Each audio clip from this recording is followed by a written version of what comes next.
Assalamualaikum warahmatullahi wabarakatuh. Kami dari kelompok 1 akan mempresentasikan hasil kerja kelompok kami. Ini nama-nama dari kelompok kami.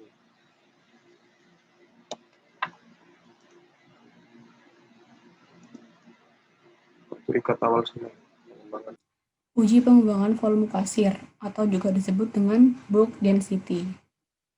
Dasar teorinya yaitu bahwa pengembangan volume pasir itu merupakan pengujian yang dilakukan untuk menentukan persentase udara yang terkandung dalam rongga antar butiran pasir. Maksudnya jika pasir itu dibasahi, maka lapisan air itu akan terbentuk pada tiap butiran partikel pasir. Nah, lapisan air yang terbentuk ini akan membuat tegangan antar permukaan pasir itu cenderung untuk memisahkan antar butiran pasir, sehingga menyebabkan penambahan volume atau disebut dengan pengembangan isi. Makin besar volume rongga udara, maka semakin mudah untuk terisi air.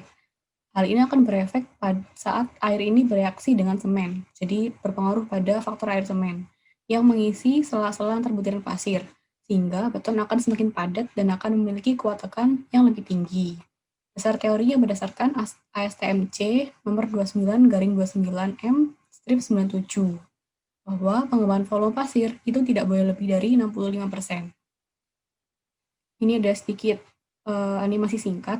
Ini dimisalkan butiran partikel pasir pada keadaan awal volume 0, terus ditambahkan air, maka air ini akan mengisi antar butiran gradasi pasir ini. Nah, karena air itu melapisi tiap permukaan butiran pasir, meningkatkan tegangan permukaan antar butiran, sehingga cenderung saling memisahkan, sehingga terjadi penambahan volume. Nah, ketika volume awal ini semakin tinggi, dan air bertambahkan semen, pada saat ditambahkan air dalam keadaan yang sempit, itu semen akan sulit masuk di antara rongga-rongga pasir. Sedangkan pada rongga yang lebih besar, semen akan lebih mudah masuk di antara butiran-butiran pasir. Hal ini menyebabkan beton yang dihasilkan itu sifatnya lebih kompak atau lebih padat.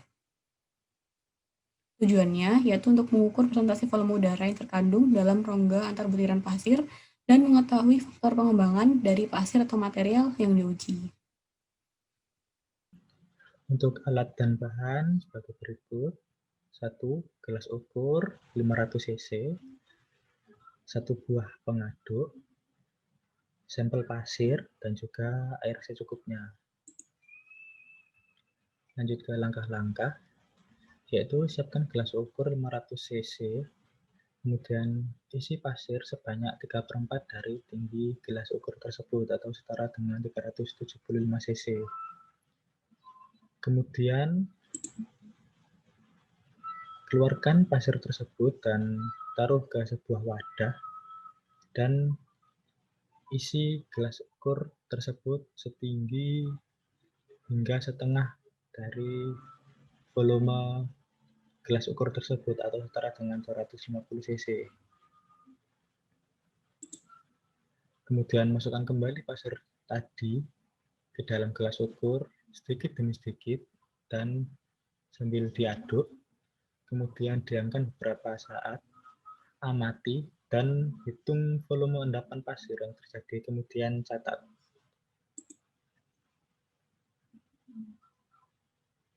Sekarang kita masuk ke contoh analisa hasil pengujian. Di sini ada data percobaan, yaitu dengan bahan-bahan yang diketahui, volume pasir pada gas ukur 375 cc, volume air awal 250 cc, volume endapan pasir di dalam air, sampel B ada percobaan 1 350 cc dan percobaan 2 355 cc. Untuk rumus yang kita gunakan pada faktor pengembangan itu adalah A min B per B kali 100%, dengan A adalah volume pasir pada gelas ukur dan B adalah endapan pasir pada air. Oke, kita faktor pengembangan 1 itu menghasilkan 7,1428% dan faktor pengembangan 2 itu menghasilkan 5,6338%.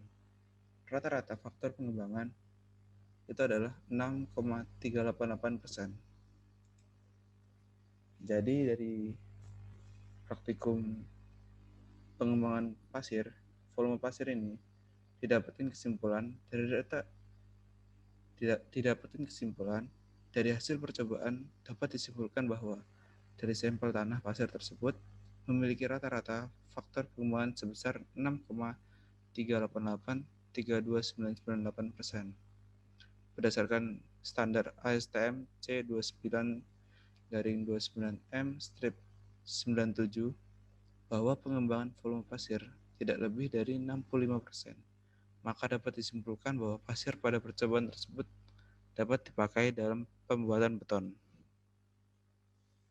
Oke, sekian dari presentasi kelompok kami. Terima kasih atas perhatiannya. Referensi yang kami gunakan adalah laporan praktikum dari 2018 ASTM C187 LLEL 2015 ASTM C29-29M-97. Sekian dari kelompok 1. Terima kasih.